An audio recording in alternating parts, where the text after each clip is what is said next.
తిరుపతి జిల్లా కోట మండలం గోవిందపల్లి పట్టపుపాలెం గ్రామాల్లో వైఎస్ఆర్ కాంగ్రెస్ పార్టీ నాయకులు ఎన్నికల ప్రచారాన్ని చేపట్టారు.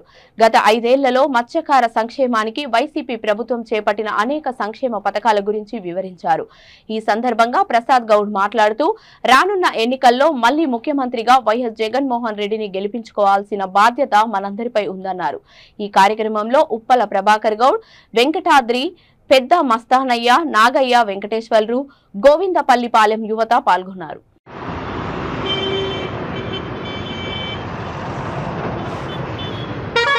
కోట మండలం కొత్తపట్నం గ్రామ పంచాయతీ గోవిందపల్లిపాలెంలో మన యొక్క ఎమ్మెల్యే ఎలక్షన్కి సంబంధించినటువంటి ప్రచారంలో భాగంగా గోవిందపల్లిపాలెంకి రావడం జరిగింది.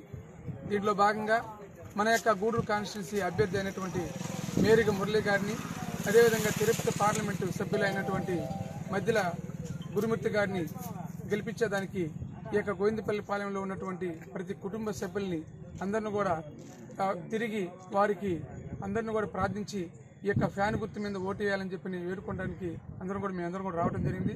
ముఖ్యంగా కొత్తపట్నం గ్రామ పంచాయతీ సంబంధించినటువంటి పెద్దలైనటువంటి ఉప్పల ప్రభాకర్ గౌడ్ గారు, అదేవిధంగా ఇనుమాల వెంకటాద్రి గారు, ఈ యొక్క గ్రామంలో ఉన్నటువంటి కాపులు, అదేవిధంగా ఇక్కడ ఉన్నటువంటి అందరూ యొక్క పెద్దల యొక్క సమక్షంలో ఈ గోవిందపల్లిపాలెం గ్రామంలో కూడా ఈ ప్రచార కార్యక్రమం స్టార్ట్ చేస్తున్నాం.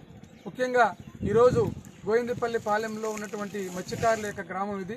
ఈ గ్రామంలో గత ప్రభుత్వంలో ఎప్పుడు కూడా ఎన్నడూ కూడా జరిగినటువంటి సంక్షేమ పాలన ఈరోజు ఈ యొక్క 58 నెలల్లో జరిగినటువంటి విధానం కూడా చూసాం. మా యొక్క మత్స్యకారులందరూ కూడా చూశారు. గతంలో మత్స్యకార భరోసా అనేది 4,000 రూపాయలు ఉండేది. కానీ మన జగనన్న ప్రభుత్వం రావటంగానే 10,000 రూపాయలు చేశారు. ఆ 10,000 రూపాయలని ఆ జగనన్న చెప్పిన టైంకి చెప్పిన విధంగా బటన్ నొక్కటంగానే ఆ యొక్క మత్స్యకారుల యొక్క భరోసా కార్యక్రమంలో ఉన్నటువంటి ఎవరైతే ఉన్నారో వాళ్ళందరూ కూడా ఏకకాలంలో పడేటువంటి కార్యక్రమాన్ని మన జగనన్న ఏర్పాటు చేశారు. అదేవిధంగా మత్స్యకారులకి సబ్సిడీ కింద ఇక డీజిల్ విధానంలో 9 రూపాయలు ప్రతి లీటర్కి కూడా ఇవ్వడం జరిగింది. అది కూడా ప్రతి నెల ప్రతి ఒక్క మత్స్యకారులకి ఎవరైతే బోటు యొక్క విధానం ఉందో వాళ్ళందరూ కూడా ఏర్పాటు చేయడం జరిగింది. అదేవిధంగా ఇంకా కూడా ఈ మత్స్యకారుల యొక్క విధానంలో ఏదైతే మత్స్యకారుల యొక్క విధానంలో ఉంటాయో మత్స్యకారుల విధానంలో ఏదైతే ఉంటాయో వాళ్ళన్నీ కూడా ఈరోజు మన యొక్క జగన్ ప్రభుత్వం చేశారు. ఇదే విధంగా మత్స్యకారుల యొక్క విధానంలో ఎన్నో కార్యక్రమాలు చేస్తూ మన యొక్క జగనన్న ప్రభుత్వం అండగా మత్స్యకారులకి వెన్నుదన్నుగా ఉన్నటువంటి ప్రభుత్వం ఏదైనా ఉందంటే మన మత్స్యకారుల యొక్క విధానంలో జగనన్న యొక్క ప్రభుత్వం ఉందని చెప్పడంలో ఎటువంటి ఆసక్తి లేదు. రాబోయేటువంటి కాలంలో కూడా మత్స్యకారులకి మంచి వెన్నుదన్నుగా ఉంటూ మత్స్యకార భరోసా కావచ్చు, అదేవిధంగా ఈ యొక్క ఇంకా సంక్షేమ పథకాలు అన్నీ కూడా మంచి విధానంలో ఈరోజు మేనిఫెస్టో రిలీజ్ చేశారు.